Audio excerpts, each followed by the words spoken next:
नमस्कार साथियों, career point DLN के यूट्यूब चैनल पे एक बार पुनः आप सभी का स्वागत है। साथियों, आज जो हम इस वीडियो में पेपर सॉल्व करने जा रहे हैं ये यूपी बीएड स्पेशल से संबंधित है और इसके जितने भी प्रीवियस ईयर में पेपर हुए हैं तो उन्हीं पेपर्स को हम लोग सॉल्व करेंगे। तो आज का जो पेपर है उसमें हम उसके जो जीएस का सेक्शन है उसके क्वेश्चंस को लेंगे और जल्दी जल्दी से इसे सॉल्व करने का प्रयास करेंगे। मेरा ये मानना है कि अगर आप प्रीवियस ईयर के पेपर को सॉल्व कर लेते हैं तो कहीं ना कहीं जो आगामी पेपर होता है उसमें इसके बहुत सारे क्वेश्चन रिपीट किए जाते हैं।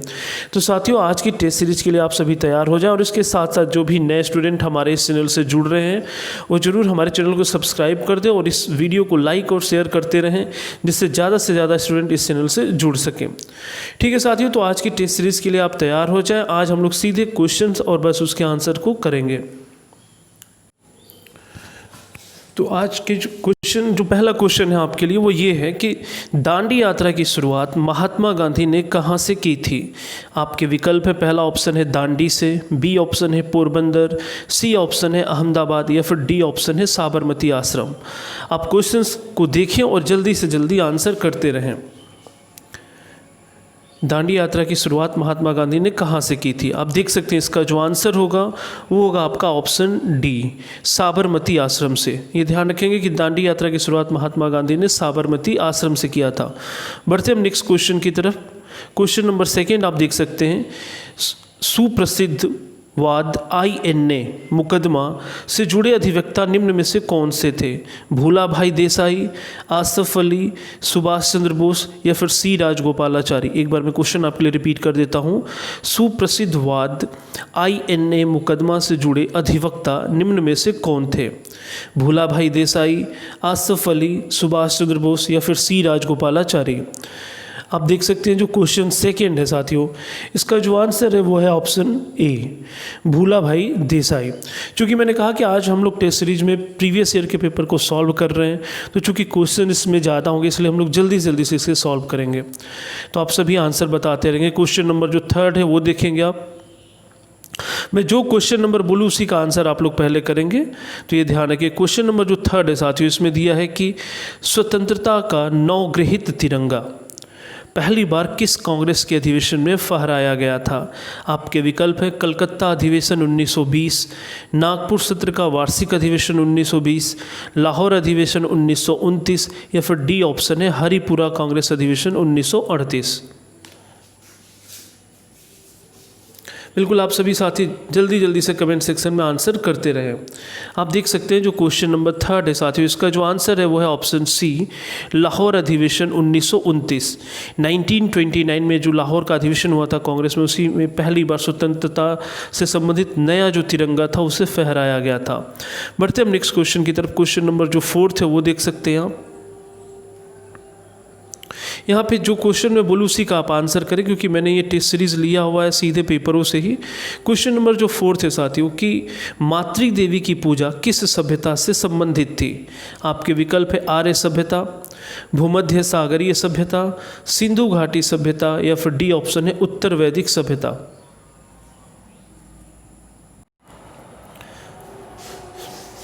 आप सभी इस समय नंबर 4 क्वेश्चन जो है उसी का आंसर करें। देखिए, मातृ देवी की पूजा किस सभ्यता से संबंधित थी। तो इस क्वेश्चन का जो आंसर होगा साथियों वो होगा आपका ऑप्शन सी, सिंधु घाटी सभ्यता। सिंधु घाटी सभ्यता में ही मातृ देवी की पूजा की जाती थी। क्वेश्चन जो फिफ्थ है उसे आप देख सकते हैं कि किस बौद्धिक संत ने के प्रभाव में अशोक ने बौद्ध धर्म को ग्रहण किया। विष्णुगुप्त, उपगुप्त, ब्रह्मगुप्त या फिर बृहद्रथ। क्वेश्चन नंबर फिफ्थ आप एक बार दोबारा सुन लें। किस बौद्ध संत के प्रभाव में अशोक ने बौद्ध धर्म को ग्रहण किया था। आपके विकल्प है विष्णुगुप्त, उपगुप्त, ब्रह्मगुप्त या फिर डी ऑप्शन है बृहद्रथ। इस क्वेश्चन का जो आंसर होगा क्वेश्चन नंबर जो फिफ्थ है साथियों इसका जो आंसर है वो है ऑप्शन आपका बी ऑप्शन है आपका उपगुप्त। उपगुप्त ने ही उपगुप्त वो बौद्ध संत था जिसके प्रभाव से अशोक ने शैव धर्म के स्थान पे बौद्ध धर्म को अपनाया था। नेक्स्ट क्वेश्चन की तरफ बढ़ते। क्वेश्चन नंबर जो 6 है वो देख सकते हैं आप। राजस्थान के माउंट आबू में स्थित दिलवाड़ा का जैन मंदिर किस धर्म के अनुयायियों के द्वारा निर्मित किया गया था। आपके विकल्प हैं बौद्धों द्वारा, जैनियों द्वारा, हिंदुओं द्वारा या फिर सिखों द्वारा। आप ध्यान रखेंगे साथियों, ये क्वेश्चन कई बार पेपरों में पूछा गया, तो इसे आप जरूर याद रखेंगे कि माउंट आबू में से जो दिलवाड़ा का जैन मंदिर है वो किसके अनुयायियों द्वारा निर्मित किया गया था। क्योंकि इस टेस्ट सीरीज में क्वेश्चन ज़्यादा है, हम लोग प्रीवियस पेपर को कर रहे हैं, तो आप सभी थोड़ा आंसर जल्दी जल्दी से करते रहें।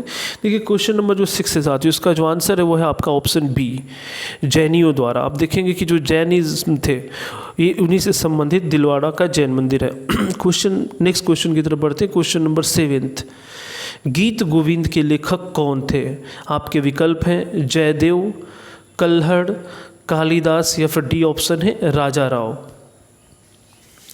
यहाँ पे मैं जो भी क्वेश्चन नंबर बोलूँ बस उसी का ऑप्शन आप एक लिखकर आंसर में बताया करें, आप उसके नेक्स्ट क्वेश्चन को ना करें जब तक मैं ना पढ़ूँ। क्वेश्चन 7 थे कि गीत गोविंद के लेखक कौन है, तो इसका आंसर आप सभी को पता होगा। इनका जो आंसर है वो है ऑप्शन ए, जयदेव। ध्यान रखेंगे आप। नेक्स्ट क्वेश्चन की तरफ बढ़ते हैं। क्वेश्चन नंबर जो 8 है साथियों, दिल्ली का वह कौन सुल्तान था जिसने खलीफा से किसी भी प्रकार की पदवी ग्रहण नहीं की थी। आपके विकल्प हैं बलबन, कुतुबुद्दीन ऐबक, अलाउद्दीन खिलजी या फिर डी ऑप्शन है इल्तुतमिश। आपको बताना है कि दिल्ली का वह कौन सुल्तान था जिसने खलीफा से किसी भी प्रकार की पदवी ग्रहण नहीं की थी।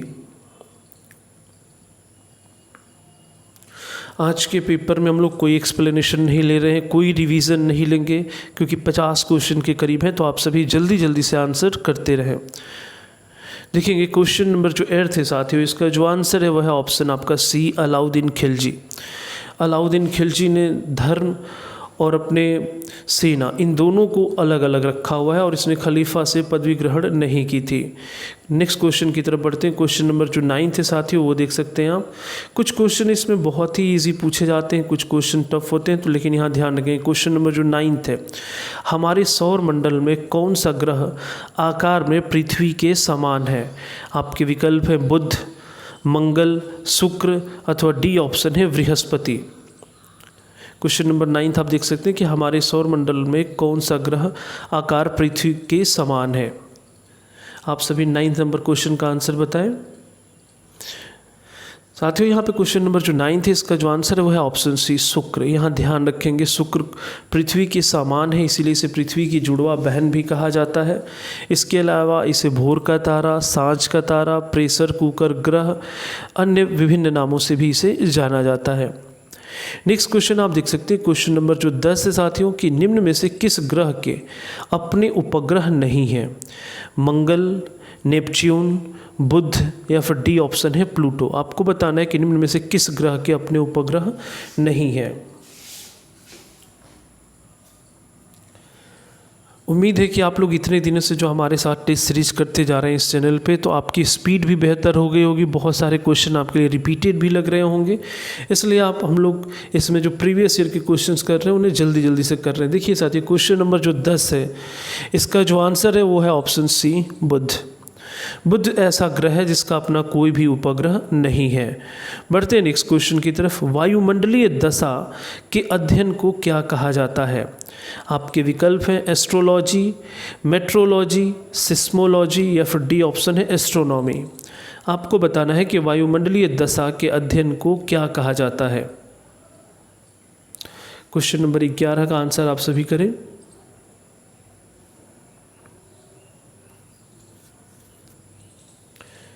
बिल्कुल साथियों, क्वेश्चन नंबर जो 11 है, इसका जो आंसर है वो है ऑप्शन बी, मेट्रोलॉजी। मेट्रोलॉजी जो है वो वायुमंडलीय दशा के अध्ययन से संबंधित है। नेक्स्ट क्वेश्चन आप देख सकते हैं। क्वेश्चन नंबर जो 12 है, ये क्वेश्चन भी आप निश्चित तौर पे मान के चलिए कि ऐसे क्वेश्चन जरूर पेपर में दोबारा पूछे जाएंगे। विश्व का सबसे बड़ा नदी द्वीप माजुली द्वीप किस राज्य में अवस्थित है। आपके विकल्प है अरुणाचल प्रदेश, बी ऑप्शन है असम, सी ऑप्शन है त्रिपुरा या फिर डी ऑप्शन है मिजोरम। आपको बताना है कि सबसे बड़ा नदी द्वीप माजुली जो है वो किस राज्य में अवस्थित है।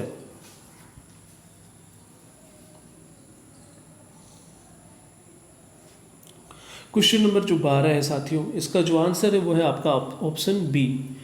क्वेश्चन नंबर 12 का जो आंसर है वो है ऑप्शन बी है असम। असम में वो माजुली द्वीप स्थित है। नेक्स्ट क्वेश्चन की तरफ बढ़ते। क्वेश्चन नंबर जो 13 है, ये देख सकते हैं। पश्चिमी घाट के उत्तरी भाग को किस नाम से जाना जाता है? आपके विकल्प हैं, ए है कोरोमंडल तट, बी है मालाबार तट, सी है कोंकण तट, या फिर डी ऑप्शन उत्तरी सरकार। आपको बताना है क्वेश्चन नंबर 13 में कि पश्चिमी घाट के उत्तरी भाग को किस नाम से जाना जाता है?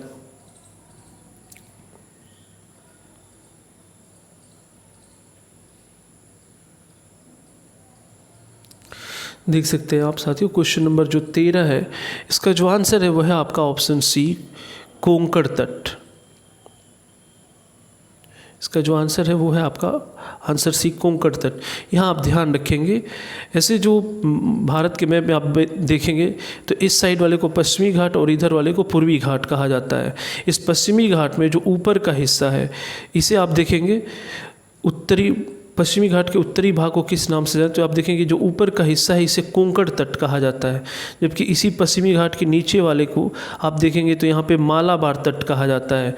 पूर्वी घाट साइड में आएंगे तो नीचे वाले को कोरोमंडल कहा जाता है, और ये जो ऊपर वाला हिस्सा होता है इसे उत्तरी सरकार कहा जाता है। तो ये ध्यान रखेंगे क्योंकि ये क्वेश्चन बार बार पूछा जाता है।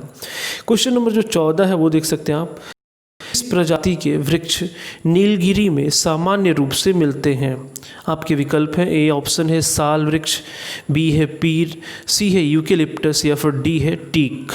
आपको बताना है किस प्रजाति के वृक्ष नीलगिरी में सामान्य रूप से मिलते हैं।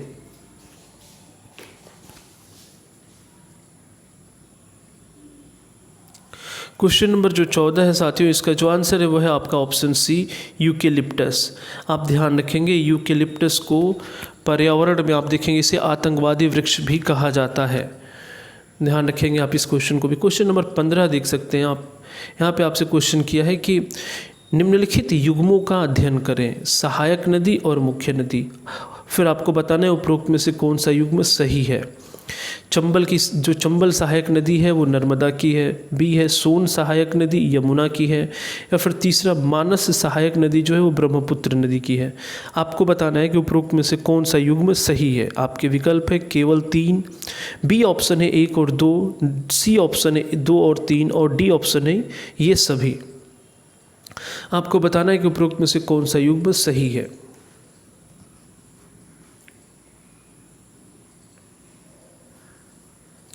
आप देख सकते हैं साथियों, जो क्वेश्चन नंबर 15 है इसका जो आंसर है वो है ऑप्शन आपका ए, केवल 3। यहाँ पे आप ध्यान रखेंगे कि यहाँ पे जो चंबल दिया है नर्मदा मुख्य नदी, जबकि चंबल जो है ये यमुना की सहायक है, जो सोन है वो गंगा की है, लेकिन यहाँ पे जो थर्ड दिया हुआ है मानस, ये ब्रह्मपुत्र नदी की ही सहायक नदी है। तो बस केवल तीसरा जो है ये सही सुमेलित है, अदरवाइज बाकी गलत है। तो इस क्वेश्चन का आंसर हो जाएगा ऑप्शन ए। क्वेश्चन नंबर 16 देख सकते हैं आप देखेंगे जो यूपी बीएड के एंट्रेंस एग्जाम होते हैं उसमें history, geography, polity, economics, science सबसे संबंधित जीके में सेक्शन रहता है। क्वेश्चन नंबर जो 16 है साथियों कि निम्नलिखित में से कौन सा भारत की निम्न कृषि उत्पादकता के लिए उत्तरदायी नहीं है। आपके विकल्प हैं सहकारी कृषि, आवश्यक आदानों की उपलब्धता, सी ऑप्शन है भूमि के उपभाग और उसकी अधिकारिता, या फिर डी ऑप्शन है कमजोर वित्त व्यवस्था और विपणन। आपको बताना है कि कौन सा भारत की निम्न कृषि उत्पादकता के लिए उत्तरदायी नहीं है।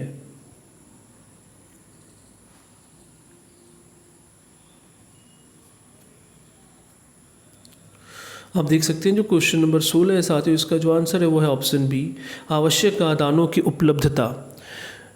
जो कि उपलब्ध है तो उससे निम्न कृषि उत्पादकता के लिए उत्तरदायी नहीं हो सकता।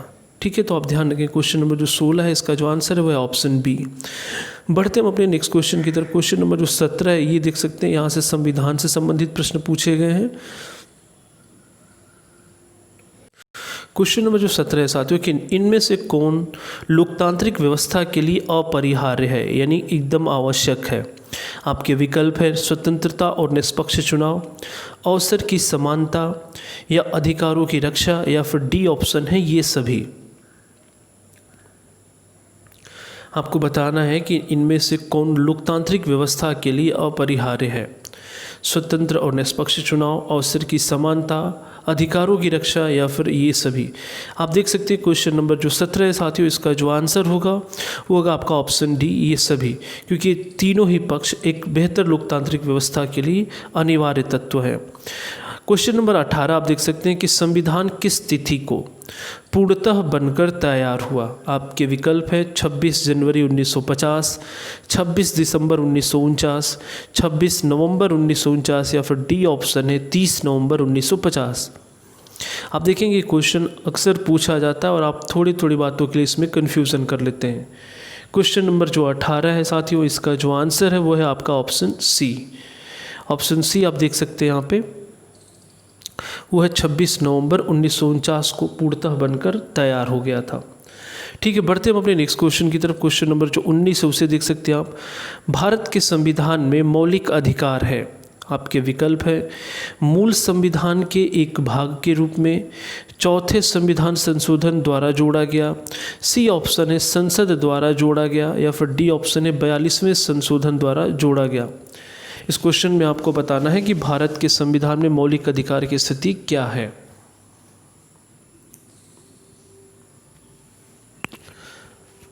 आप जितने भी स्टूडेंट इस समय इस वीडियो को देख रहे हैं, आप ज़रूर लाइव चैट में आएँ और यहाँ हर एक क्वेश्चन का आप आंसर करते रहें। इससे निश्चित तौर पे आपको सारे क्वेश्चन याद भी हो जाएंगे। देखिए क्वेश्चन नंबर जो 1 है साथियों, वो है ऑप्शन ए इसमें जो सही है, क्योंकि ये मूल संविधान में अब एक भाग के रूप में है और आप देखेंगे भाग 3 में मौलिक अधिकारों से संबंधित है। क्वेश्चन नंबर 20 देख सकते हैं आप।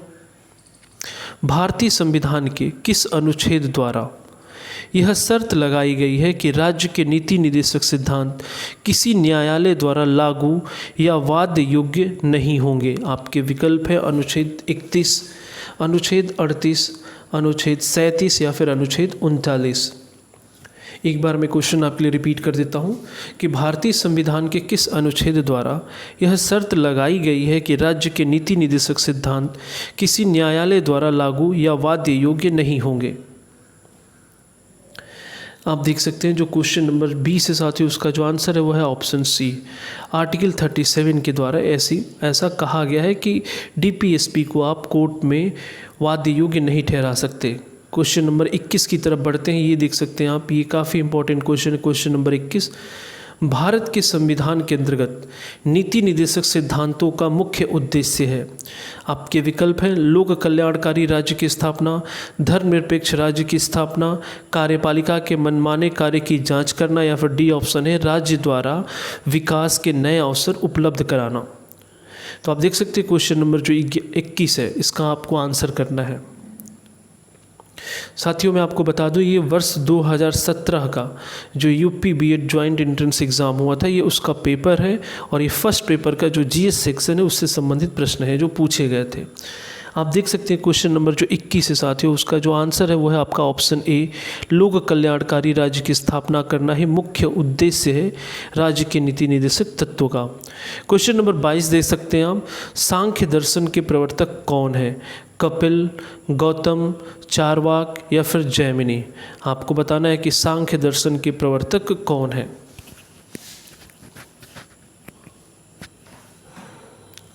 क्वेश्चन नंबर जो 22 है साथियों, इसका जो आंसर है वो है आपका ऑप्शन ए कपिल मुनि। कपिल मुनि को सांख्य दर्शन का प्रवर्तक कहा गया है। बढ़ते हम अपने नेक्स्ट क्वेश्चन की तरफ। क्वेश्चन नंबर 23 आप देख सकते हैं साथियों कि सामूहिक उपभोग का क्या अर्थ है? घरेलू खपत, व्यक्तिगत खपत, स्व खपत या फिर देश के नागरिकों द्वारा की गई खपत। आपको बताना है कि सामूहिक उपभोग का क्या अर्थ है।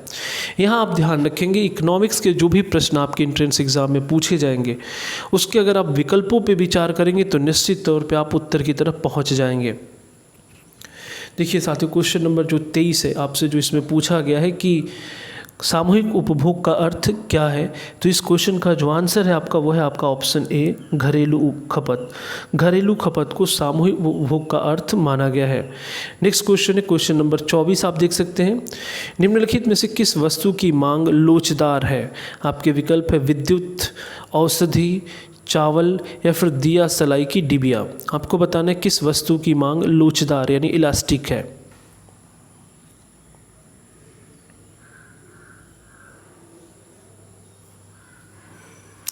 लोचदार से तात्पर्य ये होता है कि अगर किसी वस्तु के मूल्य में वृद्धि होती है तो आप देखेंगे कि उसके ऊपर लोचदार यानी कि फिर उसी हिसाब से लोग उसके ऊपर खर्च भी करने लगते हैं। कम हुई तो कम हो गए। तो यहाँ पे ध्यान रखना, लोचदार का मतलब होता है कि उसके मूल्य के अकॉर्डिंग उसके खपत में परिवर्तन। क्वेश्चन नंबर जो 24 है साथियों, इसका जो आंसर है वो है आपका ऑप्शन सी, चावल। चावल जो है एक लोचदार वस्तु है। क्वेश्चन नंबर 25 आप देख सकते हैं कि नकदी रिजर्व अनुपात, जिससे आप कैश रिजर्व रेशियो भी कहते हैं, CRR, नगद रिजर्व अनुपात और खुली क्रिया निम्नलिखित में से किसके उपकरण हैं? राजकोषीय नीति के, मौद्रिक नीति के, बजटीय नीति के या फिर व्यापार नीति के? आपको बताना है कि CRR और खुली बाजार की क्रिया निम्नलिखित में से किसके उपकरण है?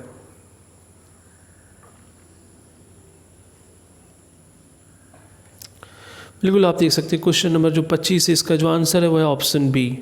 आप देखेंगे कि जो RBI है उसकी जो मॉनेटरी पॉलिसी है, मौद्रिक नीति है, उसके तहत वो CRR और खुले बाजार के क्रियाओं को एक उपकरण के रूप में प्रयोग करता है और इस हिसाब से वो उनके दरों को बढ़ाता है या घटाता है। क्वेश्चन नंबर 26 आप देख सकते हैं, निम्नलिखित में से क्या वैकल्पिक मुद्रा का एक उदाहरण है?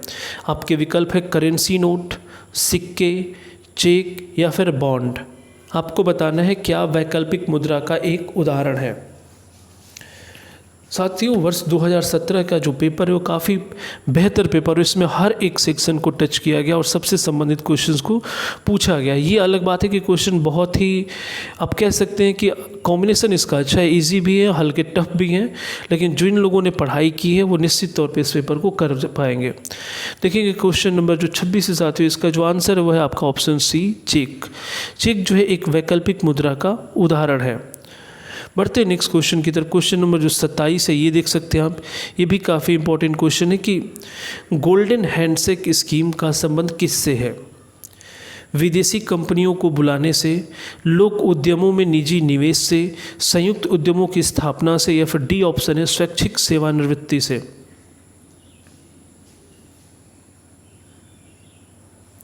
क्वेश्चन यहाँ आप देख रहे हैं, क्वेश्चन को आप लोग पढ़ते रहे, लेकिन जब भी मैं बोलता हूँ तभी आप इनके आंसर को करें।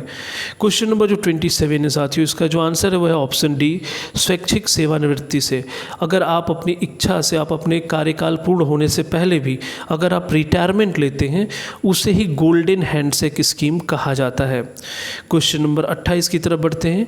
निम्नलिखित में से किस पंचवर्षीय योजना में वास्तविक विकास दर लक्षित विकास दर से कम थी? आपके विकल्प है 8वीं पंचवर्षीय योजना, 4थी पंचवर्षीय योजना, 5वीं पंचवर्षीय योजना या फिर डी ऑप्शन है 7वीं पंचवर्षीय योजना। आपको बताना है कि किस पंचवर्षीय योजना में वास्तविक विकास दर अपने लक्षित विकास दर से कम थी।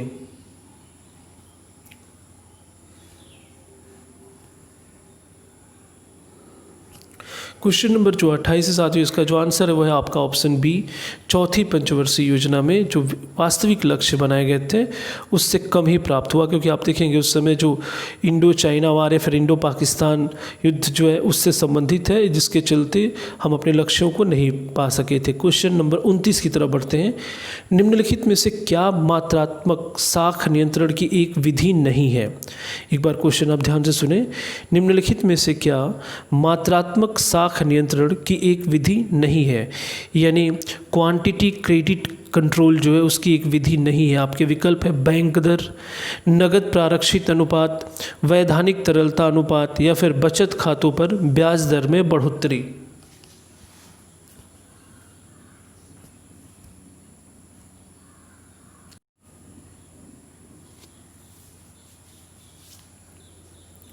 आप देख सकते हैं साथियों, जो क्वेश्चन नंबर 29 है इसका जो आंसर होगा वो होगा आपका ऑप्शन डी, बचत खातों में ब्याज दर में बढ़ोतरी।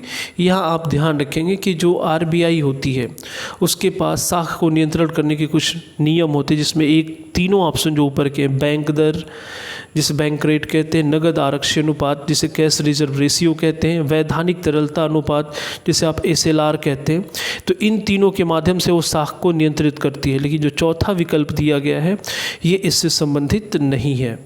बढ़ते हम अपने नेक्स्ट क्वेश्चन की तरफ। क्वेश्चन नंबर 23 देख सकते हैं आप। तरलता अधिमान क्या होता है? परिसंपत्तियों को नगद में रखने की इच्छा, बंध पत्रों और प्रतिभूतियों को रखने की इच्छा, बैंक जमा रखने की इच्छा या फिर डी ऑप्शन है संपत्ति रखने की इच्छा।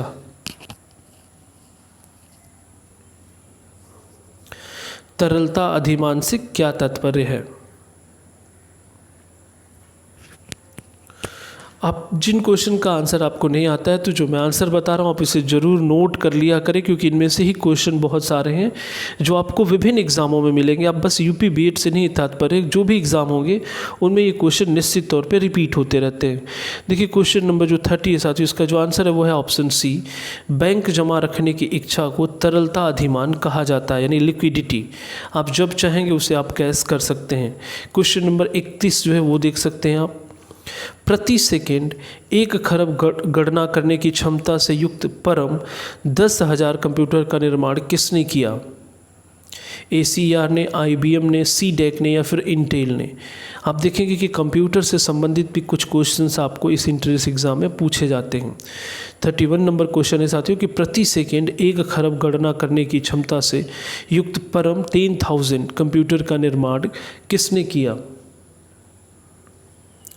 इसका जो आंसर है वो आप देख सकते हैं। क्वेश्चन नंबर जो 31 है साथियों, इसका जो आंसर है वो है ऑप्शन सी, CDEC। बढ़ते हम अपने नेक्स्ट क्वेश्चन की तरफ। क्वेश्चन नंबर जो 32 है वो देख सकते हैं आप। DTP को विस्तार करें, यानी इसका फुल फॉर्म क्या होगा? Desktop publishing, Delhi top publishing, desktop publishing या फिर डेवलपमेंट ऑफ पब्लिशिंग। आपको बताना है कि DTP का विस्तारित रूप क्या है।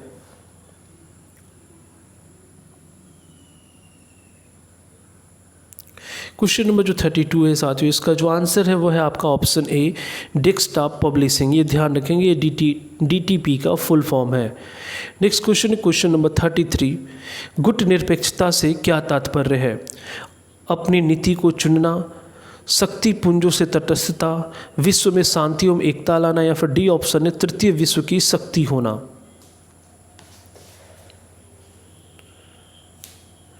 क्वेश्चन नंबर जो 33 है साथियों, इसका जो आंसर है वो है ऑप्शन बी, शक्ति पुंजों से तटस्थता। आप देखेंगे जो नॉन अलाइनमेंट या गुट निरपेक्षता है उसमें किसी भी गुट में शामिल न होना बल्कि तटस्थ रहना है, उसी से तात्पर्य है। क्वेश्चन नंबर 34 आप देख सकते हैं। भारतीय राष्ट्रीय संघ का सदस्य कब बना? भारत राष्ट्र संघ का सदस्य कब बना? आपके विकल्प है वर्ष 1945, 1947, 1950 या फिर डी ऑप्शन है 1954। आप सभी हर एक क्वेश्चन का आंसर बहुत तेजी से करते रहें। आप देखेंगे जब इसकी स्थापना हुई तभी भारत इसका सदस्य बना। इसका आंसर होगा ऑप्शन ए, वर्ष 1945। बढ़ते हम अपने नेक्स्ट क्वेश्चन की तरफ। क्वेश्चन नंबर 35 आप देख सकते हैं। संयुक्त राष्ट्र संघ की महासभा के अनुसार किस तिथि को अंतर्राष्ट्रीय शांति दिवस मनाया जाता है? आपके विकल्प है 1 सितंबर, 14 सितंबर, 21 सितंबर या फिर 30 सितंबर।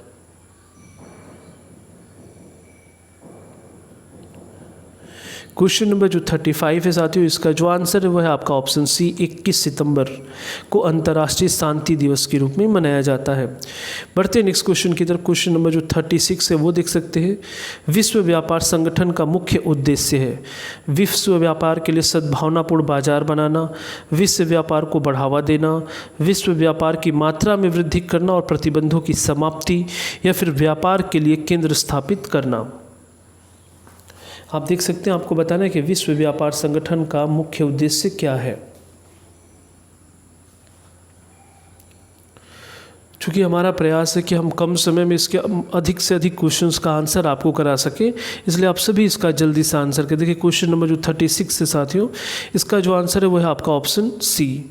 बढ़ते हम अपने नेक्स्ट क्वेश्चन की तरफ। क्वेश्चन नंबर 37 आप देख सकते हैं। निम्नलिखित में से कौन सा पुरस्कार खेल क्षेत्र में प्रशिक्षण के लिए दिया जाता है? साहित्य अकादमी पुरस्कार, द्रोणाचार्य पुरस्कार, अर्जुन पुरस्कार या फिर दादा साहब फाल्के पुरस्कार।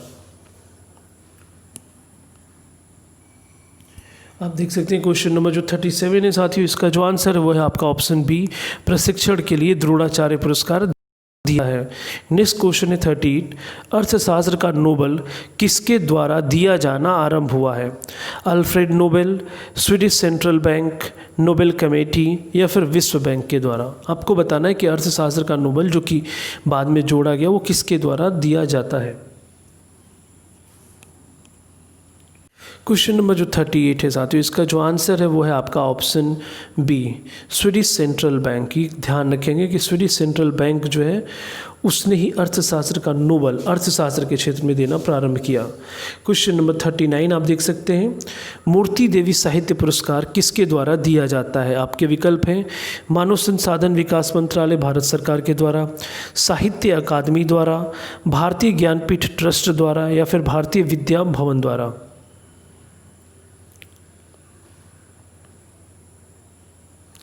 यहाँ जो क्वेश्चन नंबर 39 है साथियों, इसका जो आंसर है वो है आपका ऑप्शन सी, भारतीय ज्ञानपीठ ट्रस्ट द्वारा मूर्ति देवी पुरस्कार दिया जाता है। क्वेश्चन 40 आप देख सकते हैं, संयुक्ता पाणिग्राही का संबंध किस नृत्य से था? भरतनाट्यम, कथक, मणिपुरी या फिर ओडिसी? आपको बताना है कि संयुक्ता पाणिग्राही का संबंध किस नृत्य से है। देखिए क्वेश्चन नंबर जो 40 है साथियों, इसका जो आंसर है वो है ऑप्शन डी, ओडिसी। आप लोग हमारे इस वीडियो को 1 से 2 बार देखेंगे, आंसर देखेंगे, आपको सारे क्वेश्चन याद हो जाएंगे। क्वेश्चन नंबर जो 41 है साथियों, कि विश्व के 7 प्रमुख सागरों को पार करने वाली प्रथम महिला कौन थी? चांदनी, बुला चौधरी, मृदुला राजीव या फिर प्रिया संभाग? क्वेश्चन नंबर 41 आप देखें, आपको बताना है कि 7 प्रमुख सागरों को पार करने वाली प्रथम महिला कौन थी।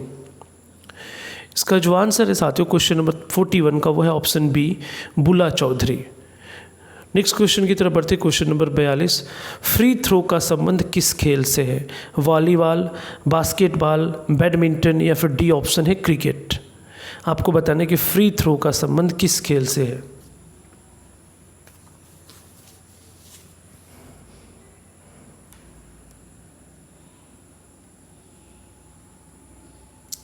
आप देख सकते हैं इस क्वेश्चन का जो आंसर है वो है आपका option B, basketball.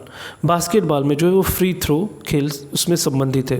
Question number 43 देख सकते हैं आप कि स्पेल ऑन द टाइगर पुस्तक किसके द्वारा लिखी गई? आपके विकल्प है Jim Corbett, Valmiki Thapar, Syed Montgomery या फिर डी ऑप्शन है अतुल सेठी?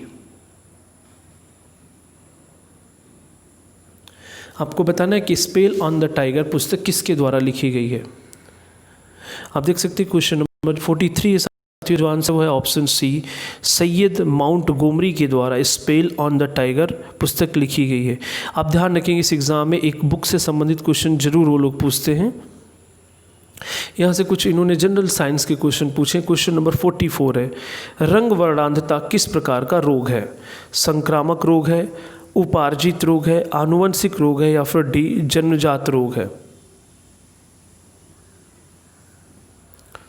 आपको बताना है कि वर्णांधता किस प्रकार का रोग है।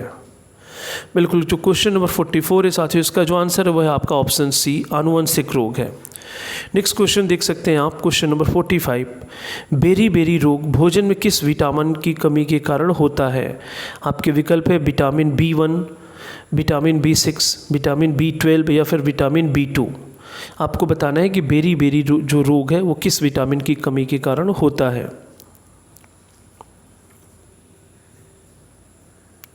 क्वेश्चन जो 45 है साथियों, इसका जो answer option A, vitamin B1। जो विटामिन B1 है उसी से बेरी बेरी रोग होता है, इसकी कमी के कारण। 46 देख सकते हैं, विटामिन B6 का रासायनिक नाम क्या है?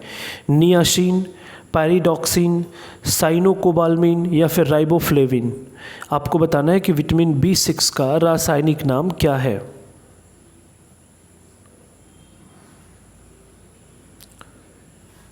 क्वेश्चन नंबर जो 46 है साथियों, इसका जो ऑप्शन है वो है ऑप्शन बी, पैराडॉक्सिन।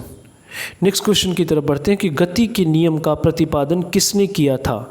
आपके विकल्प है न्यूटन, आइंस्टीन, फेरल या फिर डी ऑप्शन है कॉपरनिकस?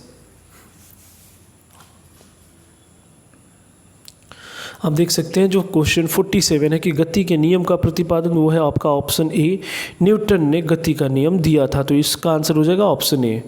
बढ़ते हम अपने नेक्स्ट क्वेश्चन की तरफ। क्वेश्चन नंबर 48 देख सकते हैं आप, किसी रोग से पीड़ित व्यक्ति में चोट लगने के काफ़ी समय बाद तक भी रक्त लगातार बहता रहता है, तो ये किसकी कमी के कारण होता है? इसको क्या बोलते हैं? Down syndrome, Turner syndrome, haemophilia या फिर फिनाइल कीटोनूरिया? क्वेश्चन 48 देख सकते हैं कि किस रोग से पीड़ित व्यक्ति में चोट लगने के काफ़ी समय बाद तक भी रक्त लगातार बहता रहता है। बिल्कुल आप देख सकते हैं क्वेश्चन नंबर जो 48 है साथियों, इसका जो आंसर है वो है ऑप्शन सी, हीमोफीलिया। हीमोफीलिया रोग से पीड़ित व्यक्ति को चोट लगने पे काफ़ी समय बाद तक रक्त लगातार बहता रहता है। क्वेश्चन नंबर 49 देख सकते हैं आप, दवा व खाद्य पदार्थों के संरक्षण आदि में किस अम्ल का प्रयोग होता है? साइट्रिक अम्ल, बेंजोइक अम्ल, फार्मिक अम्ल या फिर एसिटिक अम्ल?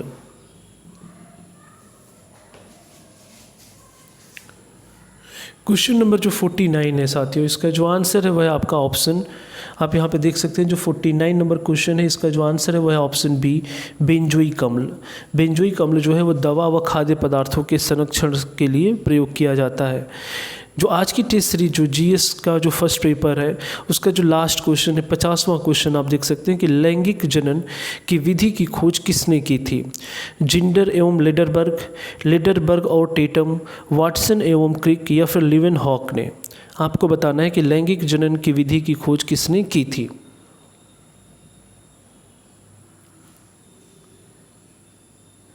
क्वेश्चन नंबर जो 50 है साथियों, इसका जो आंसर है वह है ऑप्शन ए, जिंडर एवं लेडरबर्ग ने लैंगिक जनन विधि की खोज की थी। तो साथियों ये तो रहा 2017 के फर्स्ट पेपर में जो जीएस से संबंधित प्रश्न पूछे जाते हैं उनसे संबंधित 50 प्रश्न। तो आप सभी कमेंट सेक्शन में ज़रूर बताइए कि जो आज की टेस्ट सीरीज थी, जो थोड़ी रैपिड टेस्ट थी, जो कि बहुत तेज़ी से हमने क्वेश्चंस को लिया, ये आपको कैसा लगा। और यहाँ से निश्चित तौर पे यहाँ पे मेरा प्रयास था कि आप सभी क्वेश्चनों से गो थ्रू हो जाएं और इन्हें देखें, इनके आंसर को आप समझें। और ये क्वेश्चन अगर दोबारा आपसे पूछे जाते हैं तो आप निश्चित तौर पर ऐसे क्वेश्चंस को कभी गलत नहीं करेंगे।